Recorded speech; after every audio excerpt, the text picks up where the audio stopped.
Jail के भीतर बैठा ड्रग माफिया जेल के सराखों के पीछे कैसे करता रहा ड्रग की सप्लाई, कैसे उसने पूरा एक साम्राज्य खड़ा कर दिया और जेल में सजा काटने के समय भी उसका नेटवर्क दिन प्रतिदिन बढ़ता रहा। जब पुलिस ने दबिश दी तो उत्तर प्रदेश के पुलिसिया इतिहास में ये सबसे बड़ा दबिश बताया जा रहा है, जिसमें पुलिस वालों को घंटों घंटे लग गए। यहाँ तक कि मशीन होने के बावजूद भी 22 घंटे लग गए सिर्फ और सिर्फ नोट गिनने में। कहा जा रहा है कि उत्तर प्रदेश के इतिहास में, पुलिसिया इतिहास में ये सबसे बड़ी दबिश है, जिसमें नोटों की इतनी भारी संख्या जो है वो पकड़ी गई है। इतनी बड़ी दबिश दी गई। कौन चला रहा था? ड्रग माफिया चला रहा था, जेल के अंदर से चला रहा था। मतलब एक ऐसा शख्स जो पहले से सजा याफ्ता है, जो जेल के अंदर बंद है, तब भी उसका जो साम्राज्य है वो दिन प्रतिदिन बढ़ रहा था। इसके साम्राज्य के जो अहम हिस्से हैं उसमें इनकी पत्नी का महत्वपूर्ण रोल है। इनकी पत्नी रीना मिश्रा माफिया क्वीन और इनके जो बच्चे हैं सब मिलकर इस गैंग को आगे बढ़ा रहे थे।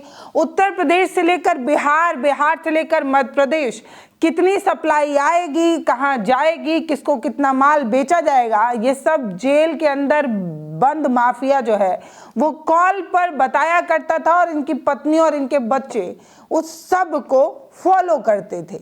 यानी कि इनकी पत्नी जो माफिया क्वीन है वो ये तय करती थी कि कितना पैसा, कितना माल, कहाँ कहाँ, कब कब और किस किस को दिया जाएगा। बताया तो जा रहा है कि ये जो माफिया है वो थाने के अंदर ही पुलिस वालों तक को जो है वो तय कर देता था कि आज ड्यूटी पर कौन होगा और कौन ड्यूटी पर नहीं होगा।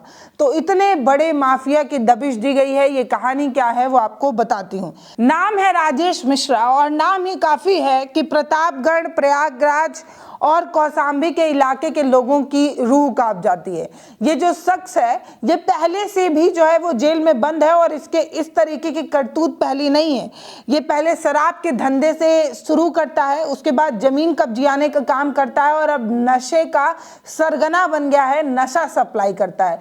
गांजा, स्मैक, हीरोइन, इन सब को जो है वो उत्तर प्रदेश, बिहार और मध्य प्रदेश में सप्लाई करने की जिम्मेदारी है इसके कंधे पर।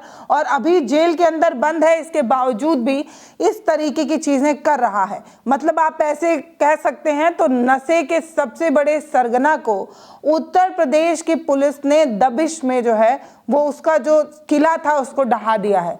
मतलब राजा साहब तो पहले ही जेल में थे, लेकिन उनका जो साम्राज्य दिन प्रतिदिन फैल रहा था, बढ़ रहा था, उस साम्राज्य को भी कहीं ना कहीं पुलिस ने आज अपनी दबिश में गिरा दिया। ये दबिश इतनी बड़ी थी कि इसके बारे में चर्चा करते वक्त पुलिस वाले अपनी थकान वाला चेहरा दिखाते हैं, सूजे हुए हाथ दिखाते हैं जो नोट गिनने में उन्होंने सुझा दिए हैं, आंखें जो धुंधला गई हैं। क्यों? क्योंकि एक सामान्य सा दिखने वाला घर, गांव के बीच में एक पुराना सा घर जिसे देखकर आप कहेंगे कि बहुत ही एवरेज, बिलो एवरेज फैमिली इसमें रहती होगी, लेकिन वो मकान सिर्फ देखने में सामान्य था, उसके अंदर पड़ा था करोड़ों रुपए कैश। 10, 20, 50, 100 के बंडल ही बंडल पड़े हुए थे। नोटों को इतनी भारी संख्या में देखने के बाद पुलिस वाले खुद ही घबरा गए। उन्होंने देखा कि एक कमरा है, कमरे में ढेर सारा नोट है, इसके अलावा काली पन्नी का ढेर अलग अलग जगहों पर रखा हुआ है गांजा। अब पुलिस ने जब दबिश दी तो नोट गिनने में, मशीन से नोट गिनने में उन्हें 22 घंटे लगे। अगर मशीन ना होता तो इन पुलिस वालों का क्या हाल होता। एक तस्वीर, एक वीडियो सोशल मीडिया पर वायरल है जिसमें पुलिस वालों का थकान साफ दिख रहा है, आप वो वीडियो देखिए। दरअसल ये वीडियो 9 नवंबर का है। उत्तर प्रदेश के प्रतापगढ़ जिले के मनिकपुर थाना क्षेत्र के मुदरीपुर गाँव का ये वीडियो है, जिसमें मुदरीपुर गाँव में पुलिस जो है वो दबिश देने जाती है। मनिकापुर थाने की पुलिस दबिश देने जाती है और जब उस घर में पहुंचती है, जो उन्हें लिंक मिला था कि इस घर से जो है वो नशे का कारोबार होता है, जब उस घर में दबिश देने जाती है तो पहले तो दरवाज़ा बंद होता है और जब दरवाज़ा खुलता है तो पुलिस वालों की आंखें चौधिया जाती हैं, क्योंकि उन्होंने नोट का इतना बड़ा बंडल आज से पहले कभी देखा ही नहीं था। पुलिस वाले खुद बताते हैं कि 4 मशीन लगाने के बावजूद 22 घंटे तो सिर्फ नोट गिनने में लग गए। नोटों के बंडल के साथ उन्हें गत्तों में भरा 6 किलो गांजा मिला। इसके अलावा स्मैक यानी कि हीरोइन भी उन्होंने पकड़ा। अब ये जो 10, 20, 50, 100 के अलग अलग बंडल थे, जब इन्हें गिना गया तो पता चला कि 2,55,345 रुपए जो है उन्हें कैश मिला। इसके अलावा जो गांजा और स्मैक वगैरह मिला, जब सबको जोड़ा गया तो पता चला कि ये कीमत 3,70,00,000 से भी अधिक है। और ये जो रकम है ना, ये उत्तर प्रदेश के पुलिसिया इतिहास में सबसे बड़ी दबिश या सबसे बड़ी रकम की गिनती में गिना जा रहा है। और ये पहली बार नहीं है जब इस परिवार पर इस तरीके की कोई दबिश हुई हो या इस तरीके की कोई चीज हो। ये परिवार जो है वो आदतन अपराधी है। इससे पहले भी इस परिवार पर 3,06,26,895 रुपए जो है वो इनकी कुर्की की गई थी। और तब इनकी चल अचल संपत्ति को जो है वो कुर्की के दौरान सरकारी उसमें रख दिया गया था। और इसके बाद फिर से इस परिवार ने इतना धन जो है वो इकट्ठा कर लिया है। तो ये जो परिवार है वो मुख्य रूप से धंधे का कारोबार करता है, नशे का। और ये पूरे इलाके को, आस पड़ोस को और उत्तर प्रदेश, बिहार, झारखंड, मध्य प्रदेश जैसी जगहों को जो है वो नशा का आदी बना रहा है।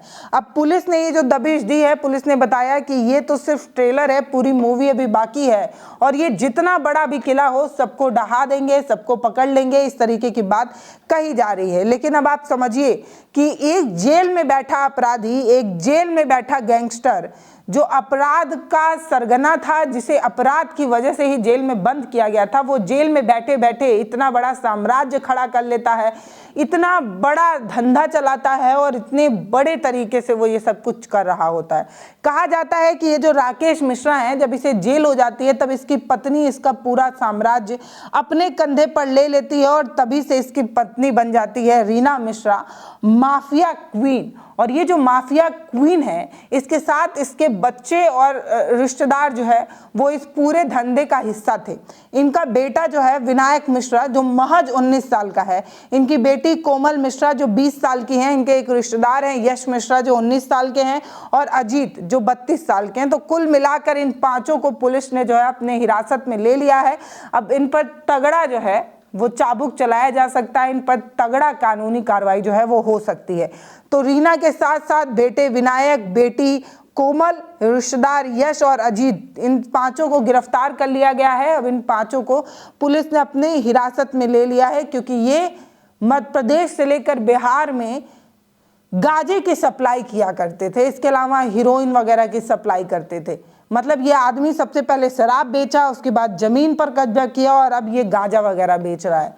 इस पूरी खबर ने आपको कितना झकझोरा है ये आप हमें जरूर बताइएगा। लेकिन पुलिसिया सिस्टम के इतिहास का ये सबसे बड़ी दबिश में से एक है जिसने पुलिस की साख को मजबूत किया है, पुलिस पर जनता का विश्वास मजबूत किया है। लेकिन सवाल जस का तस बना हुआ है कि एक आरोपी जो जेल के अंदर बैठा हुआ है, जेल के सराखों के पीछे इतना बड़ा साम्राज्य तैयार कर देता है, जेल में बैठे बैठे इतना खतरनाक धंधा जो है वो बढ़ा देता है, जिसका धंधा फलता फूलता रहता है। ये एक जरूर सवाल है कि आखिर हमारा कानून कैसा है।